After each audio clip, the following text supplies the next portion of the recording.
Hi, it's Lyle from Made by Marley, and today I am going to be doing the crime scene clock. You'll have to watch along to see it at the end. I hope you do, and let's just get started.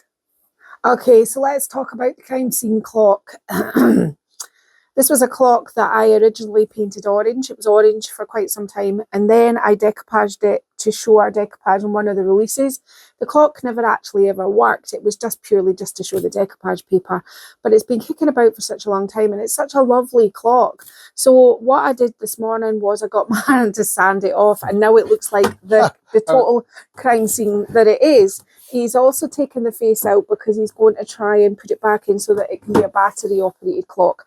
There was decoupage across the glass. It's all been removed, and when I paint this, it's going to have a little bit of texture in it just because of what's happened. It did have a moulding up there, but in what I didn't ever wanted the moulding on it. So with everything that's happened to it today, this is where we've landed. It's been thoroughly cleaned with clean spirits. I've cleaned it with, so it's all nice and clean again. It just doesn't look pretty. In fact, I'll be honest, I actually quite like how it looks. I said to Martin, oh, isn't that interesting? Because when you sand something back, all I'll say is Made by Marley paper. Once you stick it on, it just doesn't want to come off. So maybe that's a good thing, but it wasn't so good for Martin. That took me about half an hour with a power sander to get it like that. I've been scraping it with a blade on the glass, trying to get in all the bits. But I've got it as much as I can. It's going to have... Yeah, so do what Lyle says with your decoupage paper. Use the right, use the Mod Podge, seal it on top of it, and it's never going anywhere.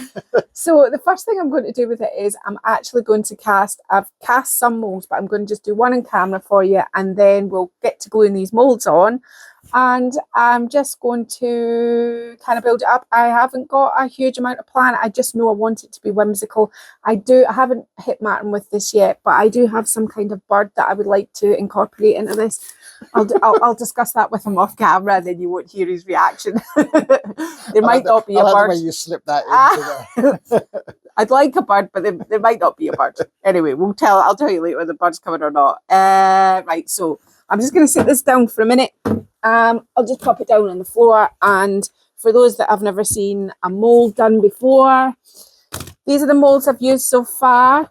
These are all IOD moulds. I can never remember the names of them, so it's always a little bit of guesswork for me. Fleur-de-lis. There you go. They now put them on the sides, so that's fleur-de-lis, and what I did on that was I did a fleur-de-lis and some hearts. This is the primitive mold. I know this one's primitive because I love this one. This one Martin hasn't cleaned these yet because I've just used them, but he will get on to that, promise. You know, leave a comment and ask if he did.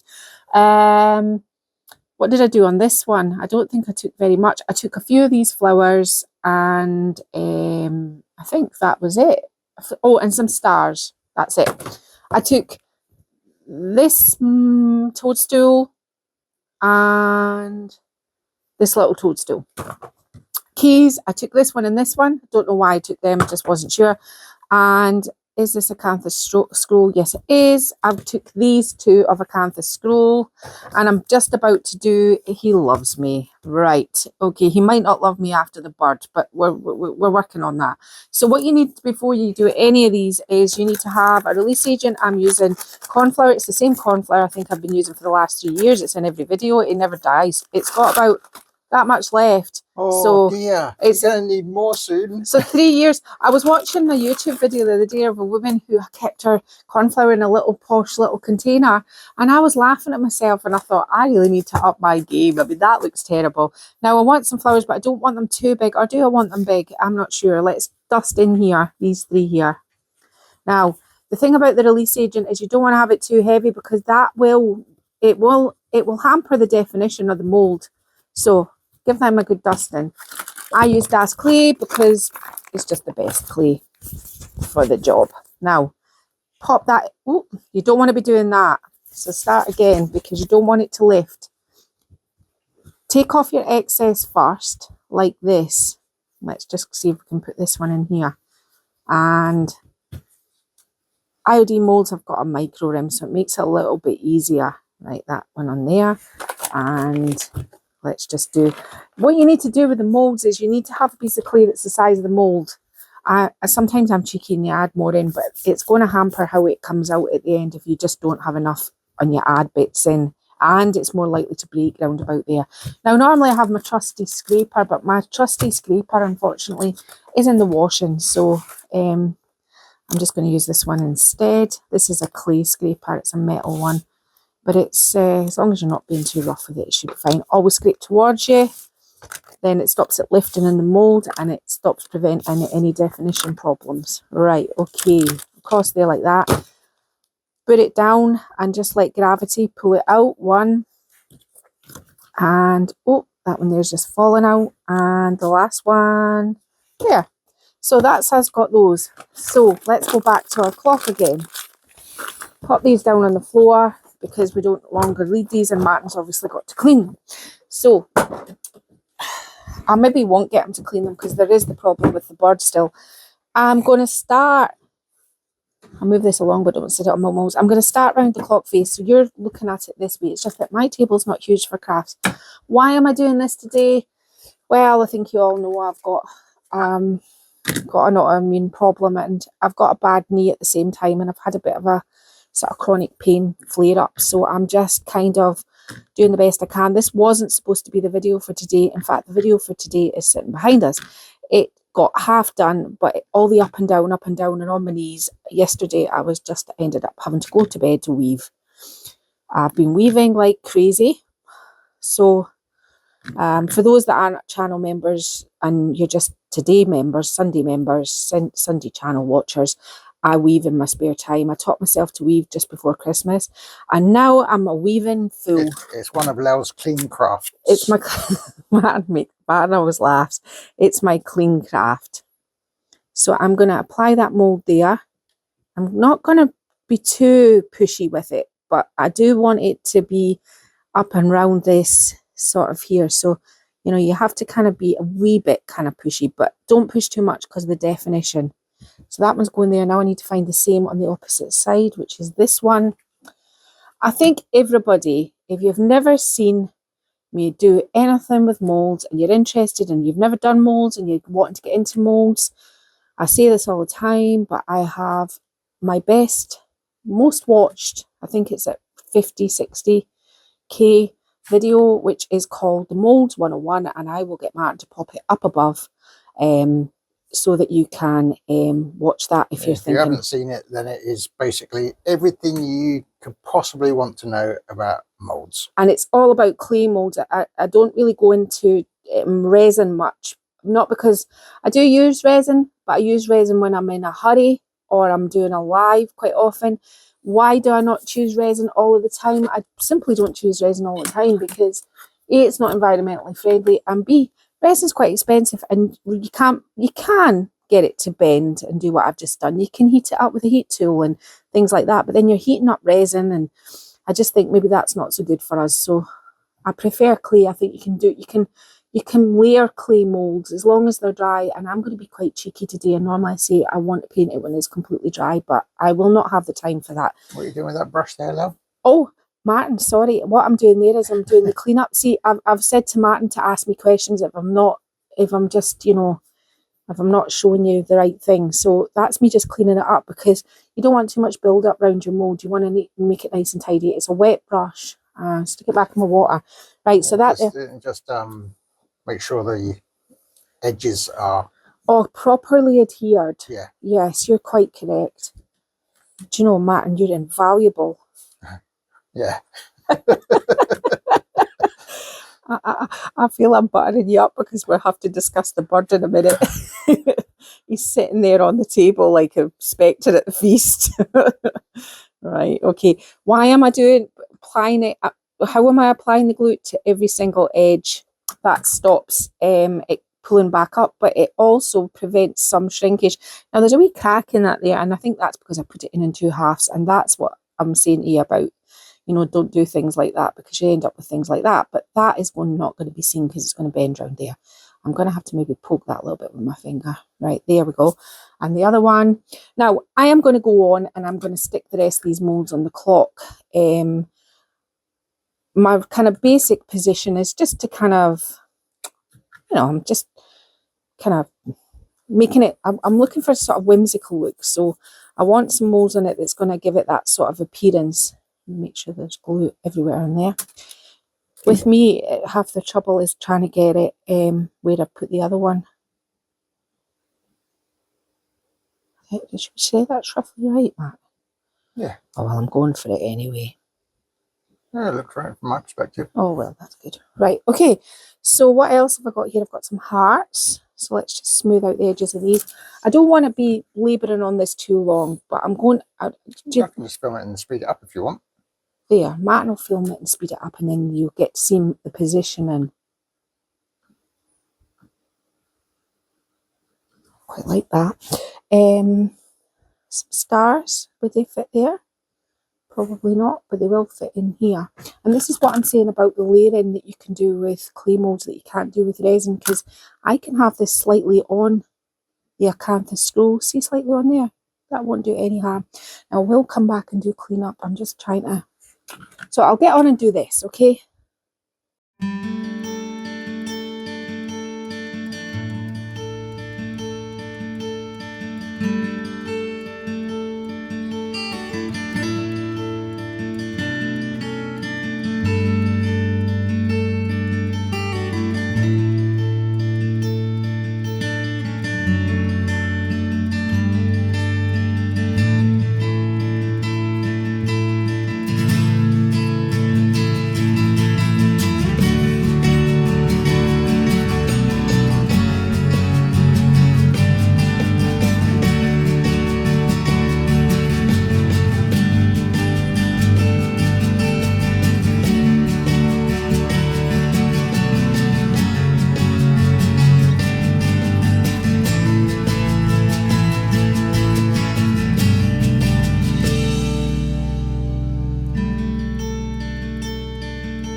Okay, so I've got my moulds on. Now, this bird wasn't going to work. It's ceramic. But I had a broken bird in the junk drawer in the kitchen. I think Poppy broke it. It was broken there, and it only had one leg. I think she threw it when she was younger. So, which is resin. Which is resin, and it's got a wee bit missing there, but I'll pop a wee bit of clay onto that in a minute. But I'm going to glue this bad boy here.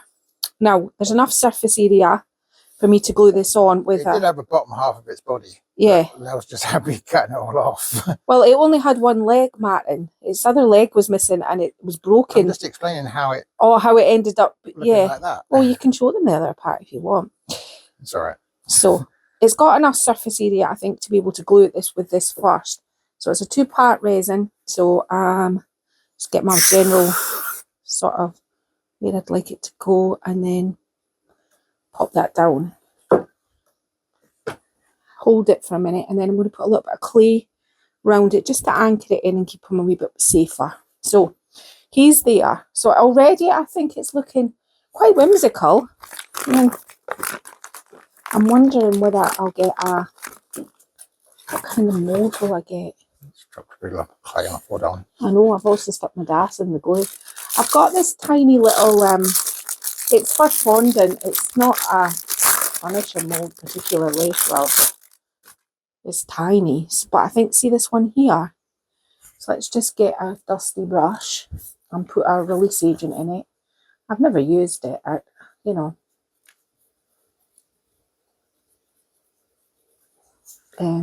Stick this down here. Sorry.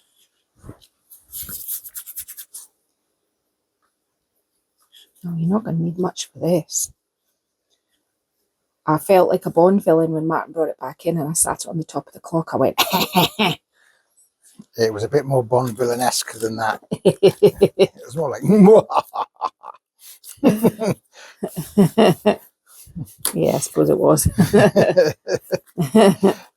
Oh, I'm missing a bit down here. Right, okay, so let's get this bad boy out. I'm unsure of these little ones. It's not something I use very often.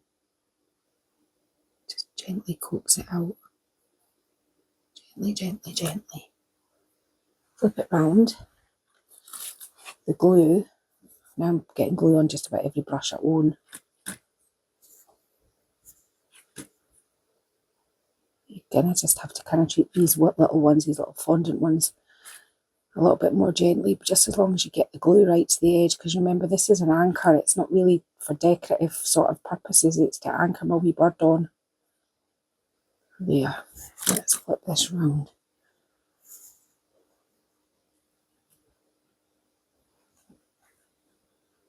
It's just nicer than putting a big dod of clay on it, you know, make it look a bit prettier. Right, okay, so he's on there. He's looking quite happy. He's secure. These are drying. What am I going to do next? The next thing I'm going to do is I'm going to paint the whole of the outside with Annie Sloane's Versailles, which is the off sort of creamy yellowy colour. That's the colour I'm going to paint it. So I'll get on and do that and we'll be back in a minute. Okay, so I've got this bendy... we just talked a minute ago about me always saying okay and how I was going to make a conscious effort not to say it. It's the first thing I said. Right. I'm saying right instead. right. This is the strip. I've showed you this before off a redesign by Prima stamp. I just cut it. I've been using it as a ruler recently. I really like it because it's really bendy. What I'm doing, I'm just using the width of this, which is 2 centimetres. More than that. It's 2 centimetres. No.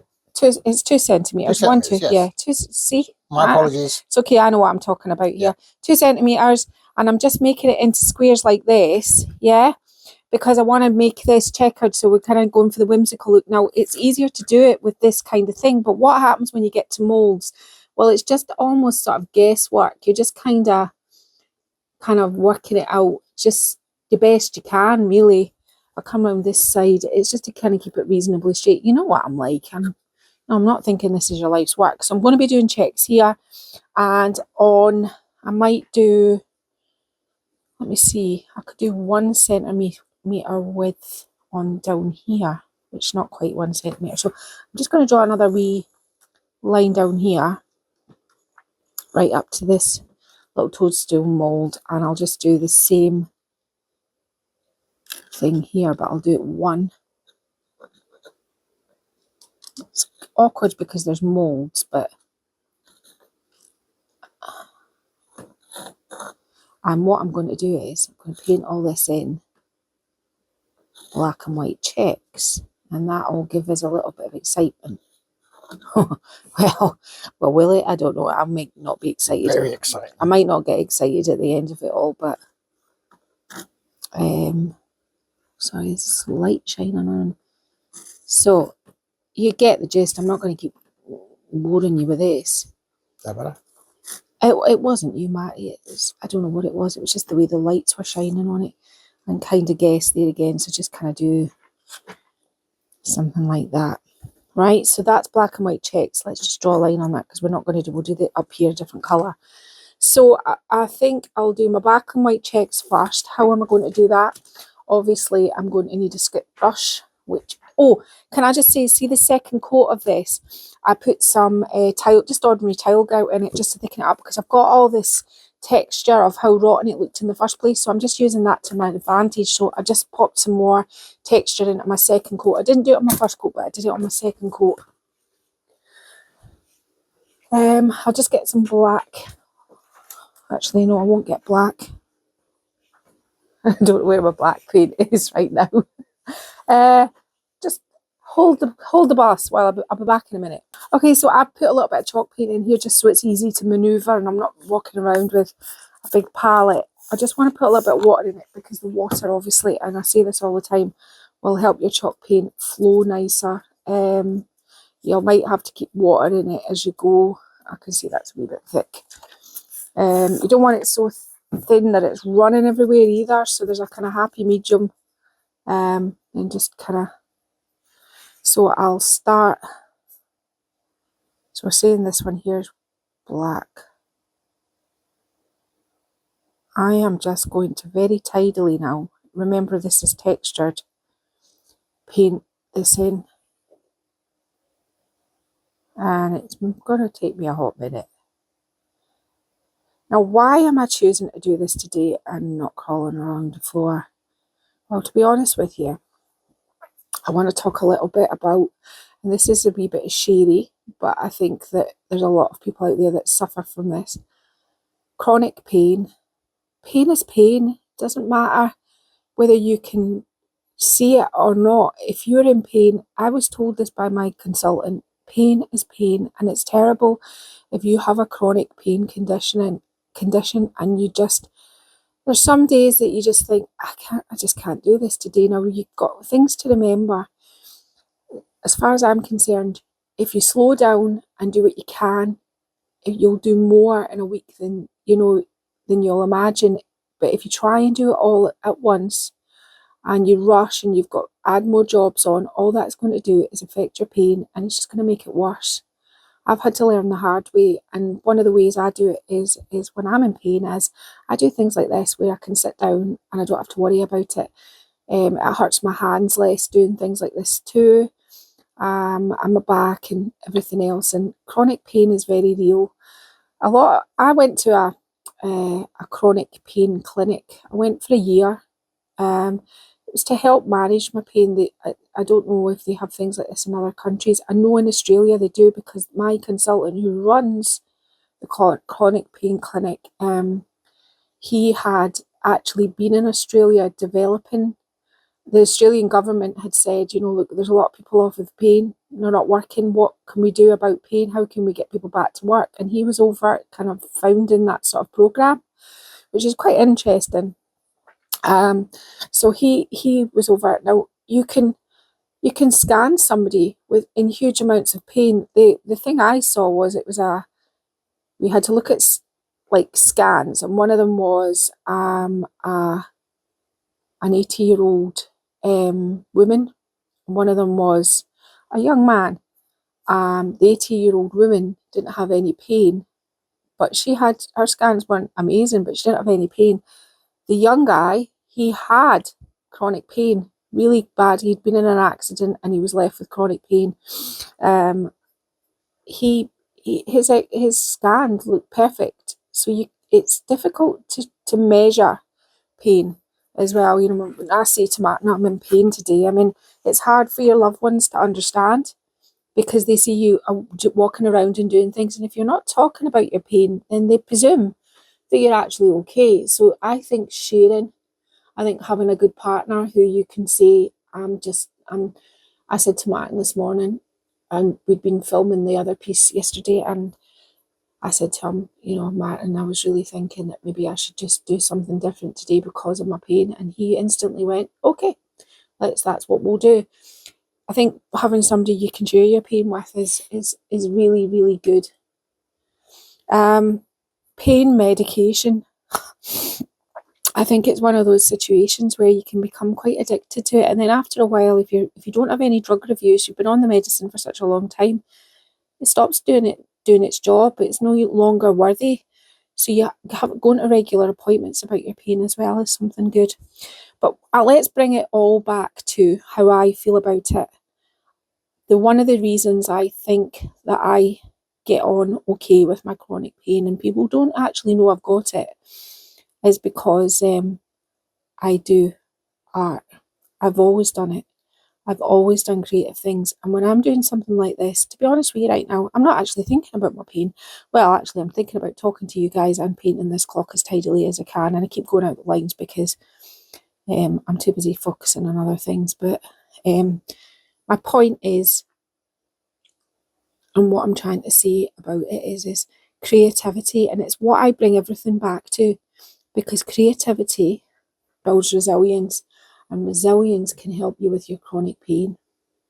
It's one of those amazing things. It's like magic.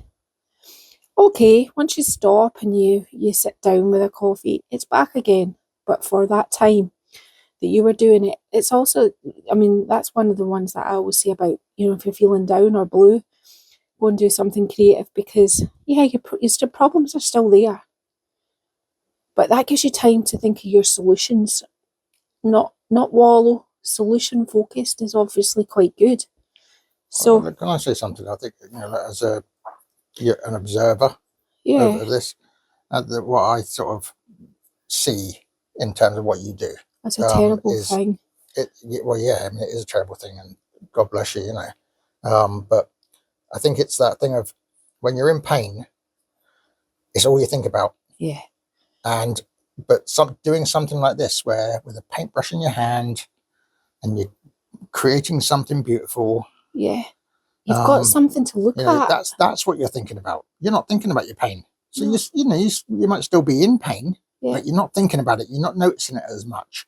It's a escapism. It is. It is from your reality, I know. which is flipping hard. Which comes back to hit you in the face once you stop.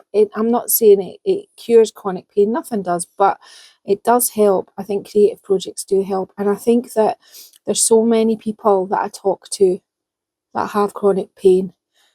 I think having an autoimmune disease is bad, but there's people out there in the world that are so much worse off than I am, so much more worse. And just, I think that if I can encourage people to do creative projects, then I think you'll find that it is something that it really does take your mind off what you're feeling. I mean, I think it can instantly brighten my day. And I mean, I had no real plan for this clock. I'm just going for it because you know what? That's all my brain can take today. This was a pivot piece, wasn't it? Yeah. It was a. I'll show them what's behind you if you want. Yeah, you can do it. It's just it was too involved. So it's just that's what Lel's working on at the moment. But it was just down on her hands and knees, up and down, up and down, up and down. Just a bit too involved for me right now. A bit too involved for how Lel's feeling at the moment. So she said, "Yeah, I'm sore today. Could you do this?" And it's like, "Yep, let's get it done. Let's get that." And I think being able to sit down and do it and still be able to be with you guys is good. I think people also say as well, the fatigue of chronic pain is very real. It's not made up. I suffer from that quite badly. Just the pure exhaustion of being in pain isn't nice. How do you deal with that? I've decided to take my checks down here, but I'm not even drawing them out now. Come round. I mean, I should have used a ruler, but I'm just going to guess. I just want it to kind of carry on. I might take it right down into here. So, but we'll come back once I've done all these back checks, because that's all you're seeing, and I'm just yakking away here. But I think it's one of those things that people don't talk about, or the disbelief of having chronic pain. You go to your GP, you go to your GP, you go to your GP, you think you're going mad, you're going, I'm in pain, but they're saying, well, you can't find anything wrong with your back. Chronic pain, if it's up to 12 weeks and it hasn't gone away and you've been involved in, it's quite often with trauma, you can get a lot of chronic pain if you've been in an accident, or even grief can set off your chronic pain. Stress isn't good for chronic pain. Chronic pain is a terrible thing. It's just nobody ever seems to talk about it. It's like the menopause. Nobody wants to talk about that either, but that's another thing that doesn't help your chronic pain. I mean, that's not help for a man, but it's one of those things that it's all linked. The body's a really funny thing, but I think with doing creative projects, I think you have more chance of taking control of your life, and I think that's what it's about. Getting up, having a bit of control and going, right, this is my plan. I'm going to make a plan. I'm going to be resilient today. My plan is going to be this, and it doesn't have to be a big thing. It just has to be a little bit more than the day before. Again, can I say something as well? Yeah. Because this is I think this is part of it, isn't it? It's the people don't understand. People don't believe you. Yeah. Don't believe you. Don't believe you. And you're going to your doctor, or you're going to your, your healthcare professional, and you're saying, I'm in pain, and they're going, well, there's nothing wrong with you. Yeah. It's all in your head. Or they just put it down to lupus and they send you home. Yeah. And partners as well. It's hard for them to understand as well. Yeah, because you're not always in the best of. You're not always jolly JP when you're like you're feeling. I mean, I'm like a bear with a sore head. Sometimes when it's really bad, and I think that's something that it can be hard for a partner with somebody with chronic pain as well. And plus, I feel sometimes I get a little bit down, and I think my quality of life for my age isn't good. But then I think, well, I could be in a worse position. Plus, think about all the things I achieve and do, and I think just if I can do these little things, then you can do them too. Yeah, you can. And why I was talking about this is because the message she's trying to get across, which is creativity, being creative, doing something with your hands and engaging your brain in something different so that you're not thinking about your pain is an incredibly powerful tool in your armory in how you deal with your chronic pain. Plus, it gives you something to be proud of. Yeah. You pride at the end. You go, I made that. I did that today. I maybe didn't hoover or dust, or those things will wait. So what? You've got dusty shelves. Those things can always wait. But your mental health, when it comes to your chronic pain or just your mental health in general, it won't wait. You need to look after that. That's the thing that hinges everything together for you. So why shouldn't you just sit and go, right, okay, right now there's loads of things in my house I should be doing. Like, well, cleaning it for a start off, but I'm not into that, because I'll get it tomorrow or the day after when I'm feeling. That's not to say that the house is dirty. No, it really isn't. My house is nice, but it's just that I think that it could be doing with a hoover. But the point you're making is I think you can cancel. You can almost give yourself a wee. Yeah. This isn't important for me today. Pick the important things, and the important things is self-care when it comes to. These are a little bit wonky, these ones, but I'll fix them off camera. But I just wanted to talk to you about chronic pain. It's very real. So accepting your chronic pain and being able to change your plans for the day. Do you know is good as well, isn't it? It is being able to just pivot and not being bad to yourself. I'm not doing that today. I'm going to do this instead. I think that's because the thing. Too much pain. You shouldn't don't be afraid to say that. Don't feel apologetic either. No, I think that's the thing. I think you shouldn't make yourself feel bad that you're in pain. You're in pain. It's very real, and sometimes just admitting defeat and going, I can't do that today. And that's how I felt when I got up this morning. I was just too sore, and I thought, I don't even think I can pick up a paintbrush, so I'm not going to be doing something too intense today. And I think just giving yourself that bit of love, you deserve it. Everybody does. I think that love of going, right, I need to slow down, I need to do this, I'm going to leave that over there because I don't want to do that today, but I am going to do something that is going to take my mind off what's happening or how I feel and all these things. And I know my videos very often are talking about these things, but I really do believe that creativity is one of the main hinges that puts everything together. Yeah, can I just say this as well, that because I don't know if we said much about it, but the mental health side of things, in terms of, because how being in chronic pain affects your mental health, but you don't have to have chronic pain to have mental health issues. No, they're separate, or sometimes they're together, but you can end up with a mental health. But what we're talking about in terms of the creativity is beneficial in all areas. For everything. Yeah. For everything. Even, you can link it even to employability, how employable you are, because you're having to critically think about things. Critical thinkers, that's what employers are looking for these days. You've seen the adverts. How can you be critical thinker? Comes down to putting things together and looking at the problems, and creativity links so much into critical thinking.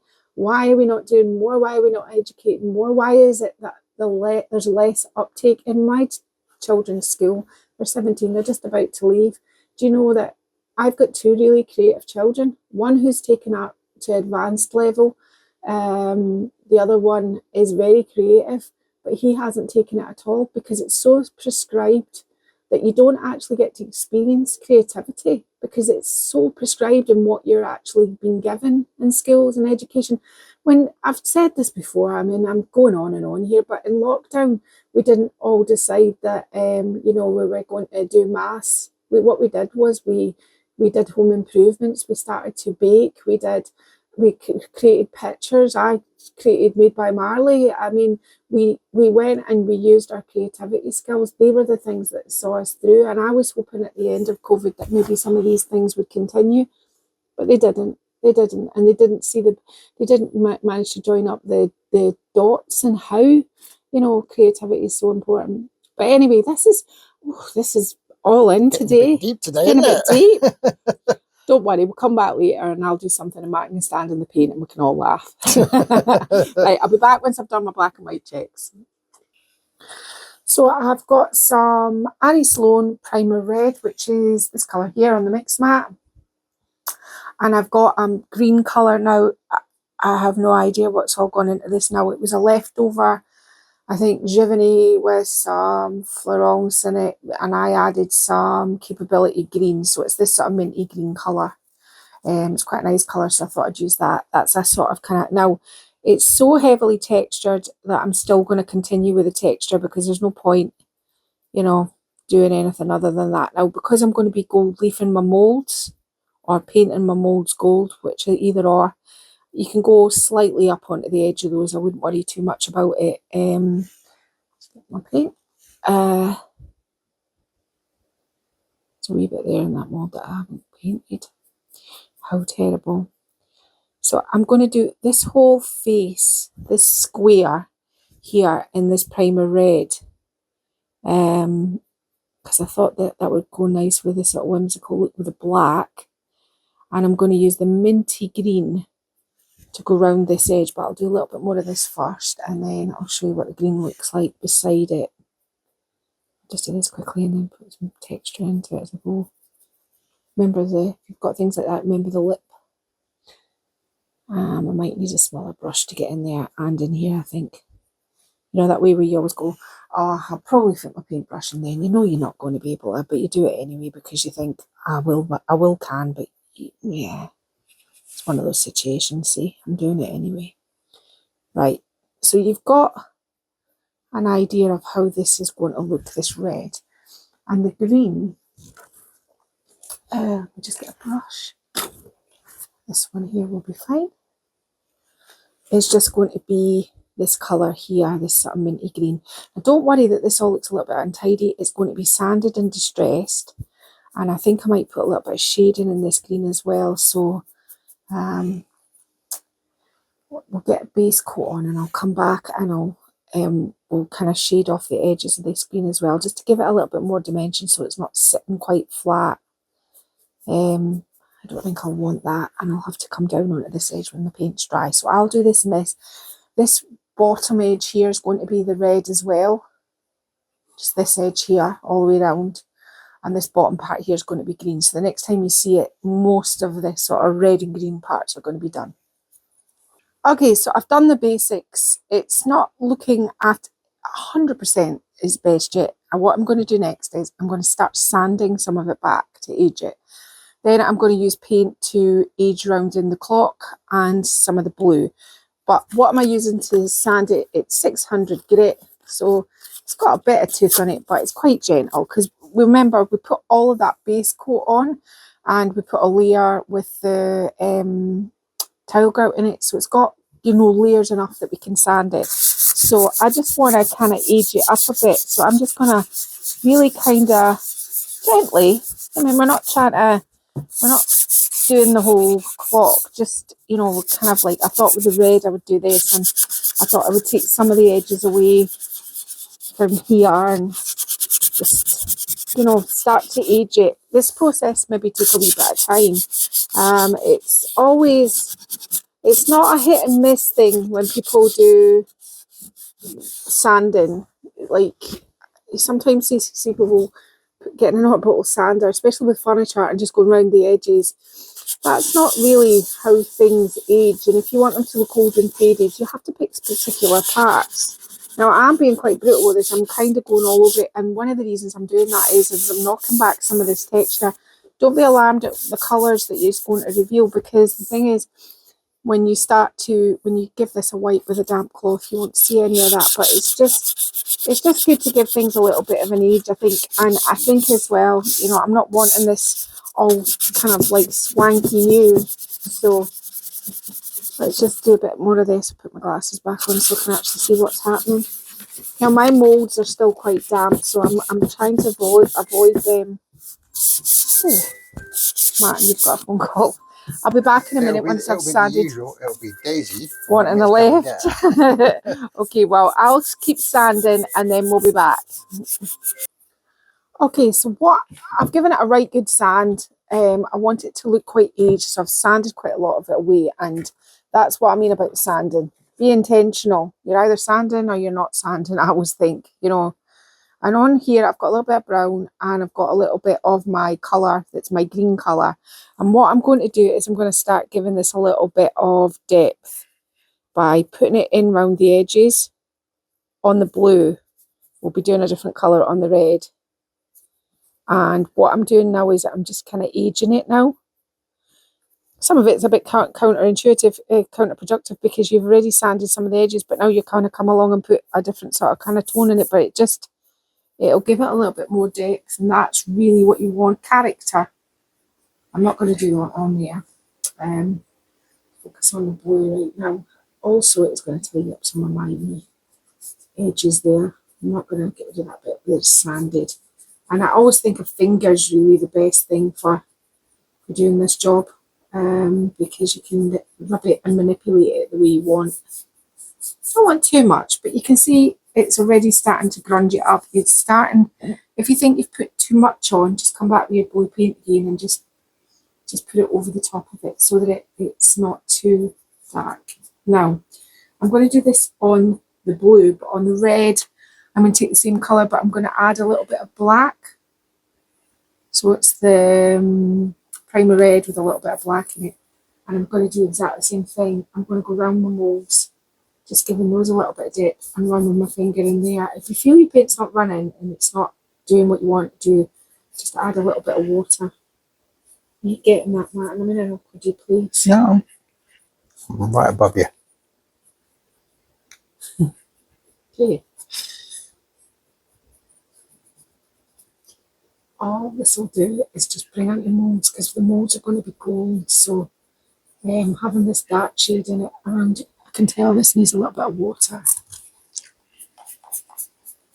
Just putting some water on my palette. And that'll just make it more easier to manipulate around in these edges. Don't do too much at a time, just do little parts. It's going to be darker in here and in here. And all I'm really doing, you can see what I'm doing, I'm just aging it up. These are the parts that take a little bit longer, but they're the parts I think that matter. Just giving it a little bit of something, because we've still got quite a lot to do to this clock, and I'm building it up in quite a few layers, but I know that it'll come pretty good once. I don't want it spotty looking, it's looking a little bit like a cheat art, and that's not what I'm looking for. Again, if you think you've put too much on, go back to your original colour and just lighten it up again. There we go. I tend to go a little bit crazy with the shading, so I mean, it depends if you want it subtle or not.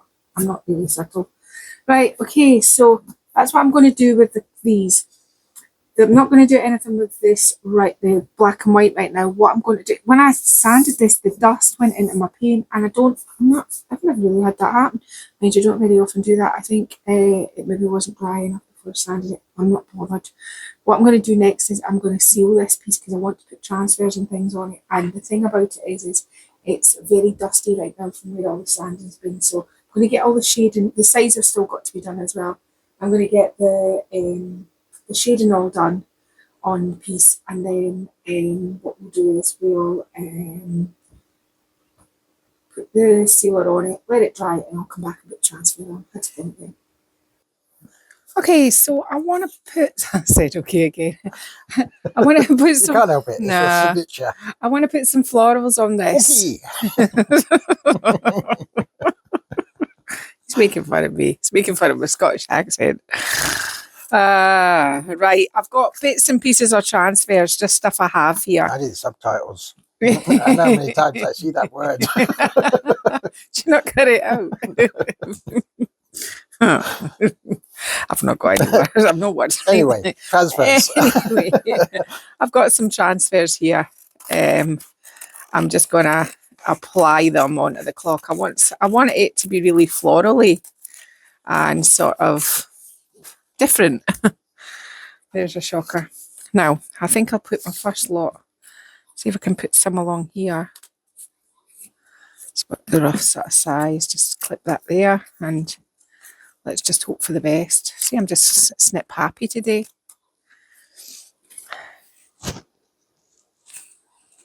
Now you've got me humming it out, Martin. Martin was humming a song a minute ago. You're doing a different song. You're doing the steps version. Stop shaming me. Holding. Oh, you know that way when you hear somebody else singing the song and I went, is that? And he went, no, it's this. And he started singing me the song, but I'm still on the other one. See, this is the fun thing about suddenly, you know, this is the thing about chronic pain. I'm not particularly thinking right now about my chronic pain. I'm thinking about what Mara's doing and what a fool he is. Well, for those that don't have a fool to keep them entertained, yeah, even just the doing. Exactly. You've been sitting there quite happily, busy in a way, doing this for the last couple of hours. Yeah, Martin's been listening to our podcast, so I've just been sitting listening to my audiobook. How sociable we are. But the point is that, you know, you're quite happy doing that. I am. Yeah. I am. I might put some more florals over the top of this. I thought they'd show up a little bit brighter, but they're a little bit bland. Can't have bland, Martin, can I? No. No. Cannot be bland. We don't do bland.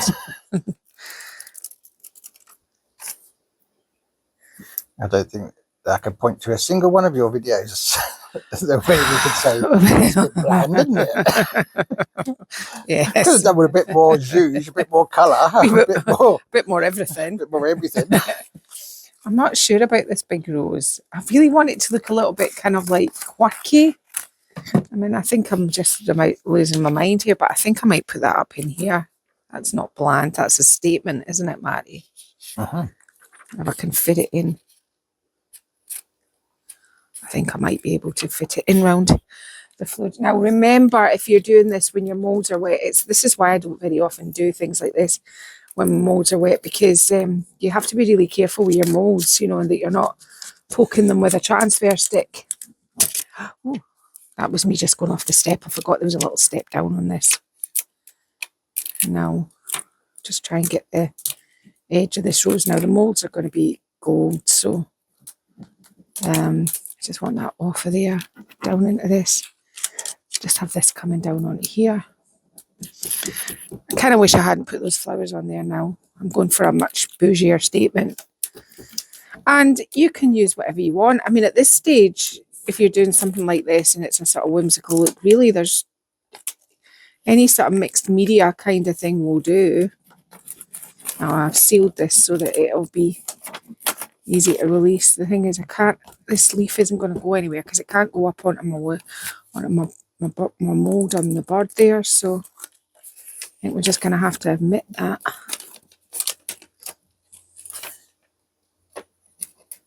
Gently, gently, gently. You can see that's got a bit of a break in it. Oh, I'm humming it again now. It's a good tune. It is. Right. Yeah, I do like that. I think this is big flowers is the way I'm going now. Let's get some of these little pinky ones. Little pink bellas. Right. I feel I should just briefly apologise for, there's a couple of bits of this video that I think are a little bit jumpy. This is Lel's got a new phone. So we're filming on Lel's new phone. Oh, Lavon was asking what type of phone I had. I must remember an answer. Lavon, if I'm honest, I don't know what kind of phone it is, but Martin will tell you. I can tell her right now if you want. Yeah, yeah. It's a Samsung Galaxy S25 Ultra. Yeah, it's got the 5 cameras in it. For filming and things. Martin's doing a filming course. Focus on this.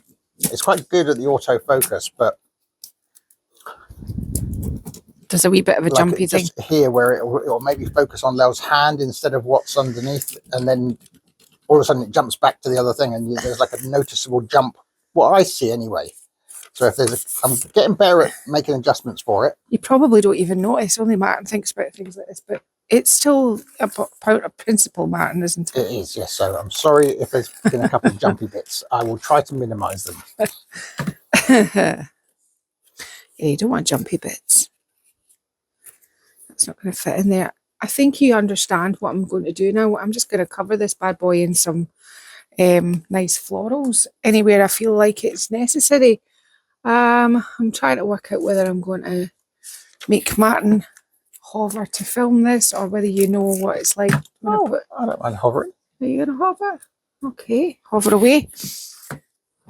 Will we just fast forward this bit then? Or you can talk a bit more about what the point of the video was. Oh, chronic pain? Yeah. Yeah, I mean, feel free. Or any kind of like, long-term thing that's left you kind of bereft. I mean, I think these sorts of things are the best way to kind of immerse yourself in something, and then you're feeling down and Martin, I think you're those kind of things. Becoming a counsellor. I'm just going to put those leaves up in here. Well, I think you're the poster child for it, really. Some of the things that you have to worry about, and some of the pain that you're in a lot of the time. Yeah, but I don't bother about it. It doesn't stop you, but that's because you do what you do. I don't have time to be sick. I mean, you said to me this morning something along the lines of, "I can see this far enough today. I'm really in quite a bit of pain, but once I get out there, I'll be fine." Mm-hmm. And you are. Yeah. Because you're immersed in your thing, and you're doing, your creativity. You're not thinking about. It's quite cozy in here today as well. And Martin's here, even though we're doing separate things. I've got a wee bit of company, and yeah, it's nice. It's nice. And although I love my tribal piece that's behind me, it's too much mental gymnastics and too much up and down, up and down, up and down. And I thought, you get to see that next week and I'll just complete it at my leisure. I won't be having Oscar this week because you know how Poppy just had chicken pox. Well, now Oscar's got chicken pox. Or as Poppy calls them, kicking pops. Kicking pops. Kicking pops. So Oscar's now got the kicking pops. Now he's got the kicking pops too. Yeah. Poppy was saying to me, "Nana, have you ever had the kicking pops?" I was like, "Oh yeah." She went, "When?" I went, "Oh, I can't remember. It was such a long time ago."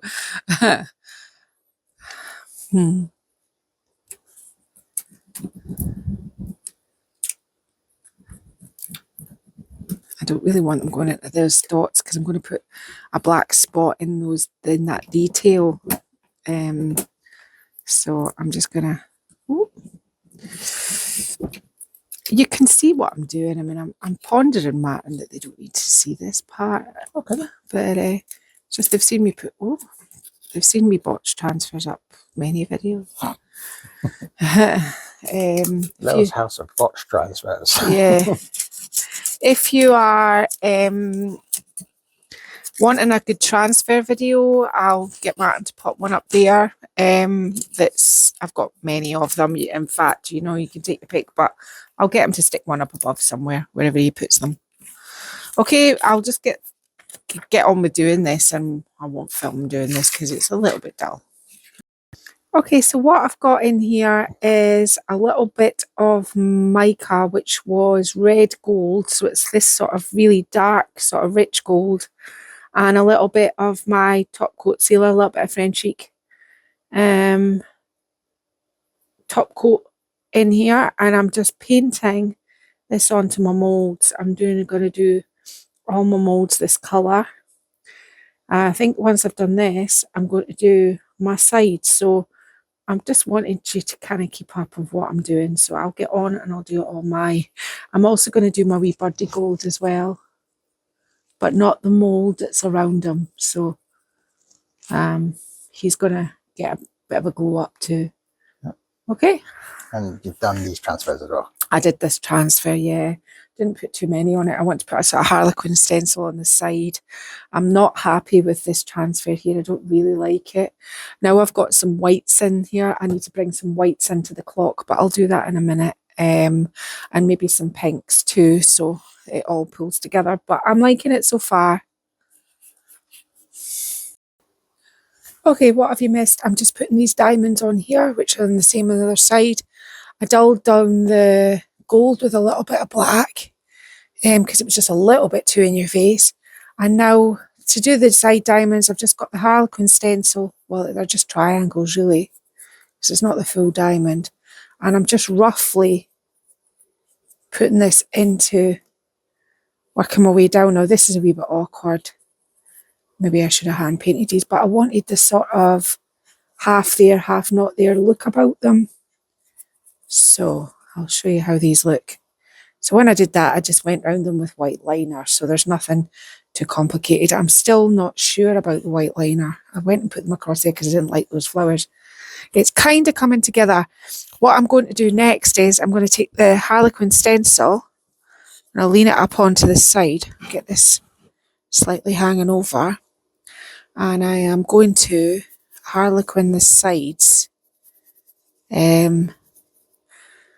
I'm wondering whether I'll distress it or whether I'll keep them solid. I think I'll do sort of kind of some one and some not. I think that's what I'll do. So to obviously get the one look, you just don't paint the whole thing in. So I'm going to do this on both sides. And then I'm going to try and work out, I want to put something on the glass, but I don't know what that is yet. And once I've done that, we'll be getting to the clock face and we'll try and find something whimsical to. I mean, obviously I'm not taping my stencil on, but if you don't feel confident doing these sorts of things, just use tacky spray or some tape. I mean, I just kind of fly by the seat of my pants most of the time. And maybe that's what you need when you're just not feeling up to par and you think, you know, this is just a bit of fun for me and it's quite relaxing. It's quite nice just sitting in here with Matt and Matt sitting over on the chair and we're just, you know, doing our do quite merrily.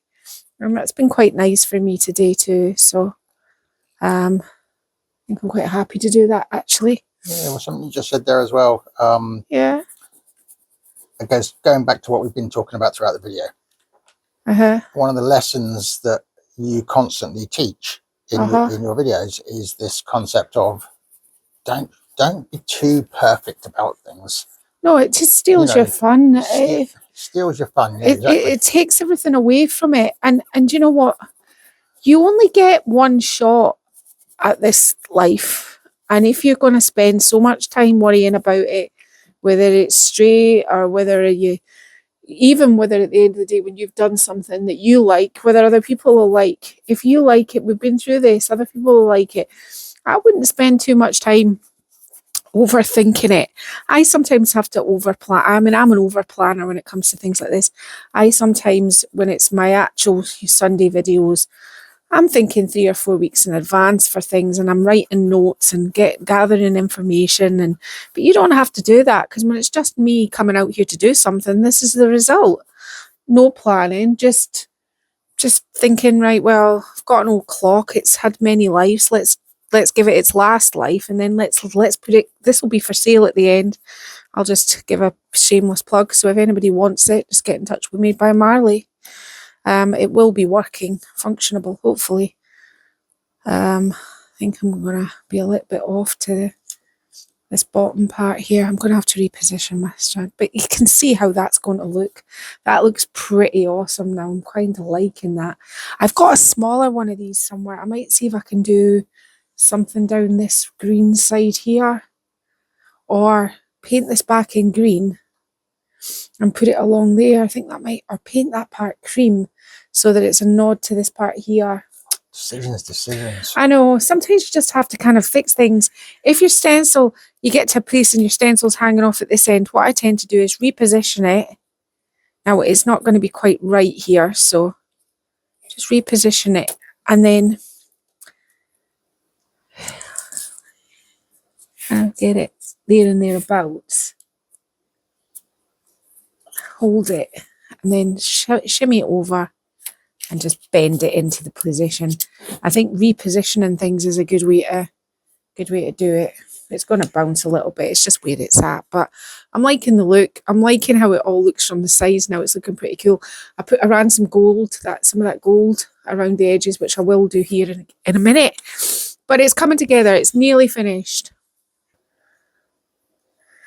Okay, so what I've got here is the clock face, which I've painted the sides black. I'm just about to Mod Podge this to seal it all in because I've painted it with 2 coats of Athenian black, which is from Annie Sloan. I'm just going to do that just so I know where I've been before I come back and do it all again. And this is the Piste de Resistance. I've got this moon and he's going to go sort of in here like that. And I'm going to smooth him down. It's not going to have any numbers on him, this clock. It's a whimsical clock. Smooth it down like so. And then just leave it alone. I need to do these edges as well. I'm just going to seal these with Mod Podge just where I've got the chalk paint, because obviously it's metal. So it's going to need a bit of a sealant. And so I thought, since I've got it in my hand, I'm just going to do this. So once this is dry, Martin will put it back together. He has to build a little bit of wood for it to sit on. You know, I never make it simple for him. I made the bird pretty simple for him, didn't I, Mary? Mm-hmm. Right, so we'll sit Mr. Moon over here just a minute while I just show you. I have the gold, and I think I've managed, even though I've just done a small clock, I've managed to make more mess than I probably would make when I'm doing furniture. There's stuff everywhere here right now. So can you see these gold dots that I've put on the triangles? That's just a pencil with a rubber on the end, because it works best if they've got rubbers. And I've done the spots up here, but I'm also kind of doing around the clock face like that, just with the rubber. It just makes a nice wee sort of circle, and it saves you having to overthink the process, which we're not about today. So that is the clock face done.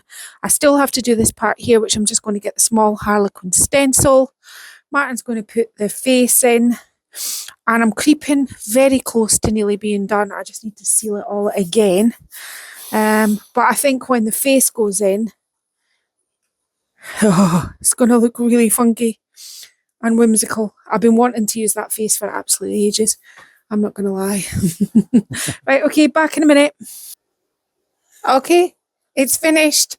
Was this difficult? No, not at all. Just simple steps. Just a nice wee craft for the day. It's taken all day to make it, but it's done now, and it's a really cute piece of whimsy. I've been looking to use that vintage moon face for such a long time. I thought I was never going to get to use it, and today was the day. Just used up bits of transfer. Didn't really do that much to it. I decoupaged in the inside, which we'll show you in the photos. And the bird was just a bird that was broken in my junk drawer. And apart from that, some moulds, and it's it. Yeah. Even the clock was an old, battery operated clock that I found in a drawer. I found a battery. I found the hands. Hey presto, we've got a working clock. Can't be bad, can it? So it was an absolute trashed clock. It had various lives, but it never ever worked. And now it is finally working. and it is in its forever design. And that's it today for Made by Marley. And if you've got chronic pain, then obviously I understand. It's a thing that, you know, just something small, just small steps. I mean, doesn't have to be massive, doesn't have to be a huge, great big dresser, just a tiny little thing even. I mean, this is a one-day project. This is a few hours this afternoon that I was spent doing this. A few hours. It's been all day. Well, okay. It's been okay, a good chunk of the day. We did have lunch and things like that, and you know, and picking up children from places and stuff like that. But you know, it's okay. One day. But the point is that you haven't thought much about your pain today, have you? No, because you've been engrossed in this. That's right, and I think that sometimes I relish the things that I can get done in a day like this. These are the nice things. So it's the little things that are important. So I love you all. And Martin and I will be back next Sunday. Martin, do you have anything to add about the clock? I didn't ask you. I love the clock. I think it's absolutely he's going to say he loves it. Now, I mean, I keep saying I want it, don't I? There's no way you're having this. Been, you know, so either something's got to give. I've got to give something up. Or you'd have to give away your grandfather clock. I know. I do think this would look quite nice in the kitchen, but I'm not encouraging you. We're not keeping it. Oh, go on. No. No. All right. It's just the right amount of madness for my house, I think. Yeah. Okay. If I don't get to keep it, it'll be on the website later. Okay, then. We'll see you next Sunday, and hopefully I'll be back to, well, it'll be the tribal piece, which I'll be kind of doing. What I'm going to do is I'm going to break it down into a couple hours until I get it done. So it'll be next week's video. Okay. So we'll see you then. Bye-bye. Bye-bye.